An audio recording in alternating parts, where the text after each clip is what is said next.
देश भर में अज बैंक कर्मचारियों वालों धरना प्रदर्शन किया जा रहा है। इस कड़ी च पटियाला के SBI की मुख ब्रांच के सामने बैंक मुलाजमां वालों United forum of bank union की कॉल पर धरना दिता गया। धरने दौरान धरनाकारियों ने कहा कि केंद्र सरकार पब्लिक सैक्टर के बैंकों को निजी विच करन च लगी है, जिसका पूरे देश में बैंक कर्मचारियों वालों रोष प्रगटाया जा रहा है। 15 ते 16 मार्च को बैंक कर्मचारियों वालों 2 दिन की हड़ताल की जाएगी, जिस विच 10 लाख तो वध बैंक कर्मचारी इस हड़ताल में भाग लैणगे। दसो जो अज प्रोटेस्ट चल रहा किस नूं लेके जा रहे? ਅੱਜ ਇਹ ਸਾਡਾ United Forum of Bank Union ਦੀ ਕਾਲ ਤੇ ਪੂਰੇ ਦੇਸ਼ ਭਰ ਦੇ ਵਿੱਚ ਐਜੀਟੇਸ਼ਨ ਚੱਲ ਰਿਹਾ। ਉਸੇ ਲੜੀ ਦੇ ਵਿੱਚ ਅੱਜ ਅਸੀਂ ਇਹ ਧਰਨਾ ਲਾ ਰਹੇ ਹਾਂ। ਸਰਕਾਰ ਦੀ ਜਿਹੜੀ ਕੋਸ਼ਿਸ਼ ਹੈ ਕਿ ਪਬਲਿਕ ਸੈਕਟਰ ਬੈਂਕਾਂ ਨੂੰ ਪ੍ਰਾਈਵੇਟਾਈਜ਼ ਕਰ ਦਿੱਤਾ ਜਾਵੇ, ਉਹਦੇ ਖਿਲਾਫ ਅਸੀਂ ਪੂਰੇ ਦੇਸ਼ ਭਰ ਦੇ ਵਿੱਚ ਮੁਜ਼ਾਹਰਾ ਰੋਸ ਪ੍ਰਦਰਸ਼ਨ ਔਰ 15 ਔਰ 16 ਮਾਰਚ ਨੂੰ ਅਸੀਂ ਸਟ੍ਰਾਈਕ ਕਰਨ ਜਾ ਰਹੇ ਹਾਂ। 10 ਲੱਖ ਆਫੀਸਰ ਔਰ EMPLOYੀ ਜਿਹੜੇ ਹਨ 15 ਔਰ 16 ਮਾਰਚ ਨੂੰ ਸਟ੍ਰਾਈਕ ਤੇ ਰਹਿਣਗੇ ਦੇਸ਼ ਭਰ ਦੇ ਵਿੱਚ। तो इस अलावा कोई थोड़ी गलबात वगैरह हुई है चल रही है कोई किसी सीनियर अधिकारी नाल या सरकारां नाल? ਅੱਜ ਸੈਂਟਰਲ ਲੇਬਰ ਕਮਿਸ਼ਨਰ ਨੇ ਸਾਡੇ ਜਿਹੜੇ ਟੌਪ ਦੇ ਲੀਡਰ ਹੈ ਉਹਨਾਂ ਨੂੰ ਬੁਲਾਇਆ ਹੋਇਆ, ਪਰ ਸਾਨੂੰ ਲੱਗਦਾ ਨਹੀਂ ਕਿ ਕੋਈ ਇਹਦੇ 'ਚ ਨਤੀਜਾ ਨਿਕਲੂਗਾ ਔਰ 15 ਔਰ 16 ਮਾਰਚ ਲਈ ਅਸੀਂ ਸਟ੍ਰਾਈਕ ਦੇ ਵਿੱਚ ਜਾਵਾਂਗੇ। ਜੀ ਅੱਜ ਸਟ੍ਰਾਈਕ ਕਿੰਨਾ ਸਮੇਂ ਲਈ ਰਹੇਗੀ? ਅੱਜ ਅਸੀਂ ਇੱਕ ਦਿਨ ਦਾ ਧਰਨਾ ਲਾ ਰਹੇ ਹਾਂ ਔਰ ਸਾਡੀ ਇਹ ਮੰਗ ਹੈ ਕਿ ਜਿਹੜੀ ਪ੍ਰਾਈਵੇਟਾਈਜੇਸ਼ਨ ਸਰਕਾਰੀ ਬੈਂਕਾਂ ਨੂੰ ਕਰਨ ਦੀ ਸਰਕਾਰ ਦੀ ਮੂਵ ਹੈ, ਉਹ ਸਰਕਾਰ ਉਹਨੂੰ ਵਾਪਸ ਲਵੇ, ਕਿਉਂਕਿ ਜਿਹੜੇ ਪਬਲਿਕ ਸੈਕਟਰ ਬੈਂਕ ਹੈ ਇਹ ਲੋਕਾਂ ਦੀ ਸੇਵਾ ਕਰਨ ਲਈ ਬਣੇ ਸੀ ਔਰ ਜਿੰਨੇ ਵੀ ਸਰਕਾਰੀ ਬੈਂਕਾਂ ਤੁਸੀਂ ਦੇਖਿਆ ਹੋਊਗਾ ਉੱਥੇ ਚਾਹੇ ਉਹ ਗੁੱਠੇ ਵਾਲੀ ਪੇਮੈਂਟ ਹੋਵੇ, ਚਾਹੇ ਤੁਹਾਡੀ ਬੁਢਾਪਾ ਪੈਨਸ਼ਨ ਹੋਵੇ ਜਾਂ ਸਰਕਾਰ ਦੀ ਜਿੰਨੀ ਸਕੀਮਾਂ ਹੈ ਉਹ ਸਾਰੀਆਂ ਹੀ ਸਰਕਾਰੀ ਬੈਂਕਾਂ ਦੇ ਥਰੂ ਲਾਗੂ ਕੀਤੀ ਜਾਂਦੀਆਂ। 42 ਕਰੋੜ ਜਨਤਾ ਦੇ ਖਾਤੇ ਜਿਹੜੇ ਆ ਉਹ ਸਰਕਾਰੀ ਬੈਂਕਾਂ ਨੇ ਖੋਲ੍ਹੇ ਹੈ ਔਰ ਸਾਡੇ ਪ੍ਰਧਾਨ ਮੰਤਰੀ ਜੀ ਵੀ ਬੜਾ ਇੰਟਰਨੈਸ਼ਨਲ ਲੈਵਲ ਤੇ ਵੀ ਕਹਿ ਚੁੱਕੇ ਆ ਵੀ ਬੈਂਕ ਵਾਲਿਆਂ ਦੀ ਬਹੁਤ ਕੰਟਰੀਬਿਊਸ਼ਨ ਹੈ।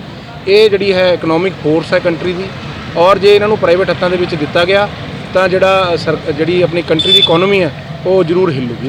ਅੱਜ ਦਾ ਕੰਮ ਛੋੜ ਹੜਤਾਲ ਹੈ ਜਾਂ ਸਟ੍ਰਾਈਕ? ਇਹ ਸਾਡਾ ਇੱਕ ਦਿਨ ਦਾ ਧਰਨਾ ਹੈ। ਅੱਜ ਅਸੀਂ ਪ੍ਰੋਟੈਸਟ ਧਰਨਾ ਕਰ ਰਹੇ ਹਾਂ ਤਾਂ ਕਿ ਸਰਕਾਰ ਤੇ ਪ੍ਰੈਸ਼ਰ ਬਣਾਇਆ ਜਾ ਸਕੇ ਕਿ ਜਿਹੜਾ ਇਹ ਸਰਕਾਰੀ ਬੈਂਕਾਂ ਨੂੰ ਪ੍ਰਾਈਵੇਟਾਈਜ਼ ਕਰਨ ਜਾ ਰਹੇ ਹਾਂ ਉਹ ਆਪਣਾ ਜਿਹੜਾ ਫੈਸਲਾ ਉਹਨੂੰ ਵਾਪਸ। ਜਿਹੜਾ 15-16 ਦੀ ਗੱਲ ਕੀਤੀ ਜਾ ਰਹੀ ਉਹ ਪੱਕਾ ਬੰਦ 15 ਤੇ 16 ਮਾਰਚ ਨੂੰ ਪੂਰੇ ਦੇਸ਼ ਦੇ ਸਾਰੇ ਬੈਂਕਾਂ ਦੇ ਵਿੱਚ ਹੜਤਾਲ ਹੋਵੇਗੀ ਜੀ।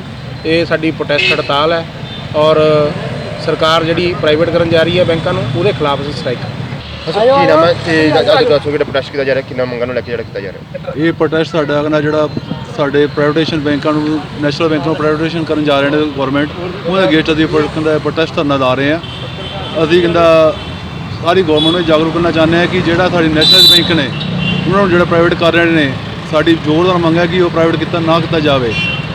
ਇਹ ਦੁਆਰਾ ਕਰਦੇ ਸਰਕਾਰ ਨਹੀਂ ਮੰਨਦੀ ਤੁਹਾਡੇ ਵੱਲੋਂ ਕਿਵੇਂ ਪ੍ਰੋਟੈਸਟ ਰਹੇਗਾ? ਸਾਡੀ 15-16 ਤਾਰੀਖ ਨੂੰ ਅਸੀਂ ਸਟ੍ਰਾਈਕ ਕਰਨ ਜਾ ਰਹੇ ਹਾਂ ਉਹਦੇ ਅਗੇਂਸਟ। ਅੱਗੇ ਸਾਡੀਆਂ ਹੋਰ ਸਾਡੇ ਜਿਹੜੇ ਅੱਗੇ ਸਾਡੇ ਆਗੂ ਨੇ ਜੋ ਸਾਡੇ ਵੱਡੇ ਲੀਡਰ ਨੇ ਸਾਨੂੰ ਜਿਵੇਂ ਸਾਨੂੰ ਉੱਪਰੋਂ ਆਰਡਰ ਆਉਂਦੇ ਰਹਿਣਗੇ ਕਿ ਉਸ ਤਰ੍ਹਾਂ ਅੱਗੇ ਸਟ੍ਰਾਈਕਾਂ ਹੋਰ ਕਰਾਂਗੇ, ਹੋਰ ਅਸੀਂ ਪ੍ਰੋਟੈਸਟ ਕਰਾਂਗੇ ਅੱਗੇ। ਇਸ ਤਰ੍ਹਾਂ ਹੀ ਸਾਡੇ ਜਿਹੜੇ ਪ੍ਰੋਟੈਸਟ ਧਰਨੇ ਹੋਰ ਕਹਿੰਦਾ ਜਿਹੜੀ ਸਟ੍ਰਾਈਕਾਂ ਉਹ ਚੱਲਦੀਆਂ ਰਹਿਣਗੀਆਂ।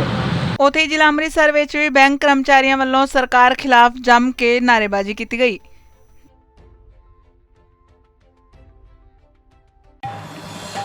किशोर Sareen, president PNB staff union Punjab, deputy general secretary Punjab bank employees federation, president Punjab bank employees federation Amritsar local unit. अज की जी है स्ट्राइक नहीं है, अज का धरना है। धरना उस गल पर भी फाइनेंस मिनिस्टर ने जी अपनी एक पार्लीमेंट स्टेटमेंट दी सी भी they are going to privatize the public sector banks to public sector banks. और अज जिन्हें पब्लिक सैक्टर बैंक है सारे प्रॉफिट च है, कोई पब्लिक सैक्टर बैंक जो लॉस च नहीं है। और गौरमेंट जोड़े करने ही अगर इन्होंने प्राइवेटाइज करने ही है, कोई सरकार ने बेचने जाते हो तो जो प्राइवेट सैक्टर बैंक्स जोड़े है जोड़े घाटे जे बैंक उन्होंने करन। Public sector banks all are performing in a very जी वधिया तरीके कर रहे हैं, परफॉर्म कर रहे हैं। और कोई भी पब्लिक सैक्टर बैंक जो घटिया तरीके काम नहीं कर रहा। We are catering to the needs of the public. और जिन्हें असी सरकार दी योजनावां आंदियां सारिਆਂ असी इंप्लीमेंट करते हैं, चाहे वो मोदी गौरमेंट जनधन खाते से जोड़े असी वो भी 42 करोड़ खोले, प्राइवेट सैक्टर बैंक्स ने 1 करोड़ खोले, असी 42 करोड़ खोले। और इत्थों तुसीं वेखो भी जिन्नियां गौरमेंट की स्कीम्स है, चाहे वो अपना किसी MSME नूं लोन देना है, इंडस्ट्री नूं लोन देना है, एग्रीकल्चर नूं लोन देना है, कोई बुढ़ापा पेंशन देनी है, कोई पेंशन योजनावां करनी है, कोई अटल पेंशन योजना ਜਿਹੜੀਆਂ ਉਹ ਸਾਰੀਆਂ ਜਿਹੜੀ ਇੰਪਲੀਮੈਂਟਸ ਜਿਹੜੀ ਗਵਰਨਮੈਂਟ ਦੀ ਪਾਲਿਸੀ ਹੈ ਪਬਲਿਕ ਸੈਕਟਰ ਬੈਂਕਸ ਦੇ ਥਰੂ ਕੀਤੀਆਂ ਜਾਂਦੀਆਂ। ਪਹਿਲਾਂ ਜਿਹੜੇ ਬਿਫੋਰ ਇੰਡੀਪੈਂਡੈਂਸ ਜਿੰਨੇ ਬੈਂਕ ਸੀ ਸਾਰੇ ਪ੍ਰਾਈਵੇਟ ਹੱਥਾਂ ਦੇ ਵਿੱਚ ਸੀ ਔਰ ਸਾਰੇ ਜਿਹੜੇ ਆ ਲੋਕਾਂ ਨੂੰ ਲੁੱਟਦੇ ਰਹੇ, ਲੋਕਾਂ ਦਾ ਪੈਸਾ ਜਿਹੜਾ ਸੇਫ ਨਹੀਂ ਸੀ ਹੈਗਾ। ਸਰਕਾਰ ਨੇ ਇਹ ਵੇਖਦੇ ਆਇਆ 1969 ਦੇ ਜਿਹੜੇ ਜਿੰਨੇ ਪ੍ਰਾਈਵੇਟ ਬੈਂਕ ਸੀ ਉਹਨਾਂ ਸਾਰਿਆਂ ਨੂੰ ਜਿਹੜਾ ਉਹ ਨੈਸ਼ਨਲਾਈਜ਼ ਕੀਤਾ। ਵਿਦ ਦਿਸ ਮੂਵ भी ये जोड़े पब्लिक सैक्टर बैंक्स जोड़ा एक तो इन्हों का पैसा सेफ होएगा, लोगों का पब्लिक का पैसा सेफ होएगा। दूसरा जी गौरमेंट की पॉलिसीज़ है उन्होंने इंप्लीमेंट किया जाएगा। जी सोशल रिस्पोंसिबिलिटीज़ है पब्लिक सैक्टर बैंक उन्होंने भी पूरी करनगियां। अज सरकार जी है वो 73 साल पहला ही सानू उस स्टेज पर फिर लैके जा रहे हैं जो सारे बैंक जोड़े प्राइवेट सी। असी ਇਸ ਮੂਵ ਦੇ ਅਗੇਂਸਟ ਗਵਰਨਮੈਂਟ ਦੀ ਜਿਹੜੀ ਫਾਈਨਾਂਸ ਮਿਨਿਸਟਰ ਨੇ ਪਾਰਲੀਮੈਂਟ 'ਚ ਅਨਾਉਂਸ ਕੀਤਾ ਸੀ, ਉਸ ਮੂਵ ਦੇ ਅਗੇਂਸਟ ਅੱਜ ਅਸੀਂ ਇੱਕ ਸੰਕੇਤਿਕ ਧਰਨਾ ਦੇ ਰਹੇ ਹਾਂ ਆਲ ਓਵਰ ਇੰਡੀਆ।